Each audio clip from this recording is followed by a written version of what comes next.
নমস্কার।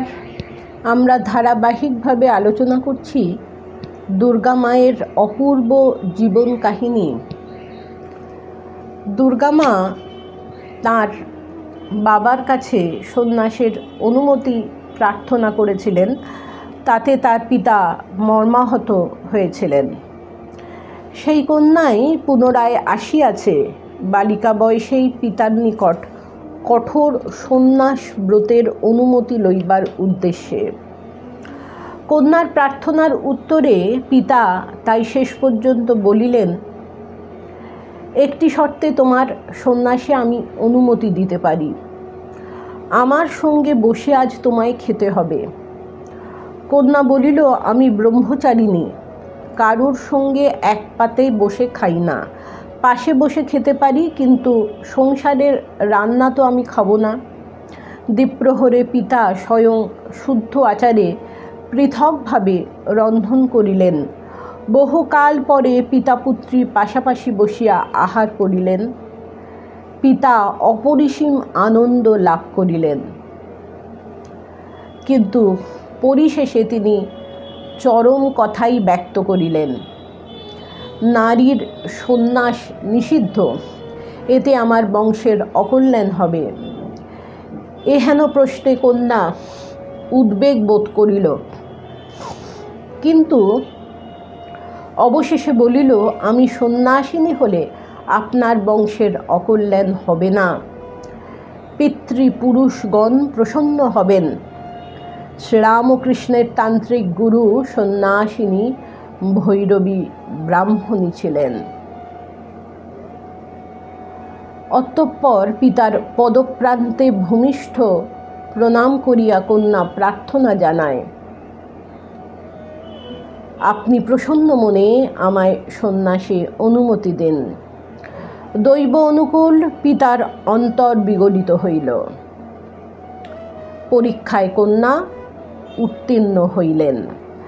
গৌরীমাতা এবং কন্যা সানন্দ মনে উদ্বোধন ভবনে উপস্থিত হইয়া সন্ন্যাসে অনুমতি লাভের সংবাদ সারদা মাতা ও স্বামী শারদানন্দকে জানাইলেন।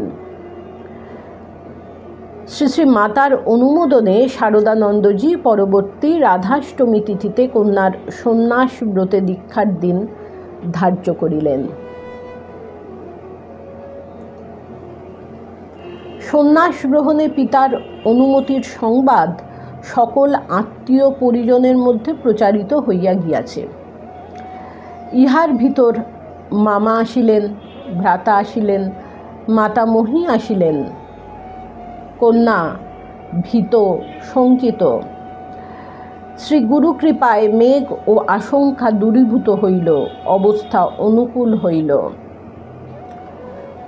দুর্গা মা বলিয়াছেন, মা তাহাদের এত আশীর্বাদ করিলেন, শারদানন্দজি ভ্রাতাকে এত আদর করিলেন, আমায় তাহারা কৃপা করিলেন। তাহারা মায়ের কাছে যেন আমায় রাখিয়া দিলেন। সহোদর শিবকালী স্বর্গীয়া জননী ব্রজবালার কয়েকখানি স্বর্ণ অলঙ্কার শারদানন্দজির নিকট রাখিয়া গেলেন, তাহা বিক্রয় করিয়া সন্ন্যাস অনুষ্ঠানের ব্যয় নির্বাহের জন্যে।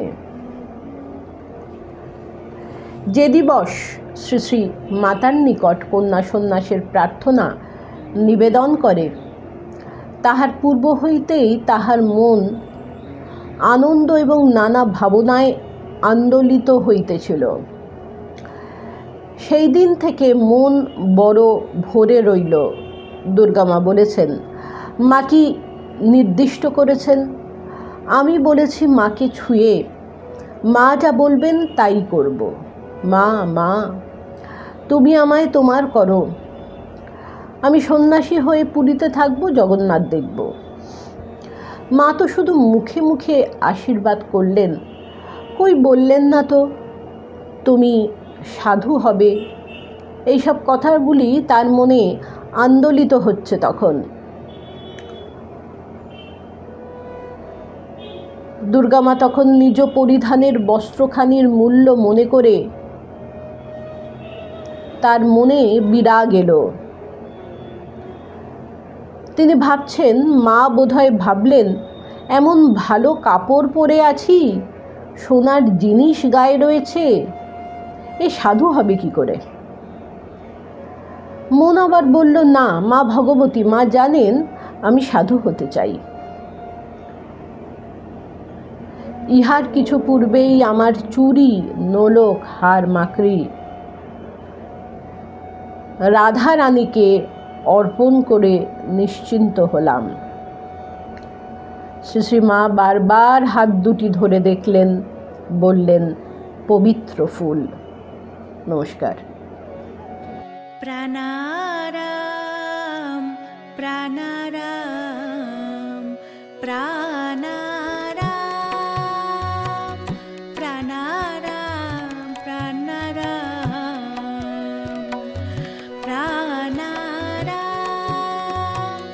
কি যেন লুকানো নামে তাই মিষ্ট এত তব নাম প্রাণারাম প্রাণারাম।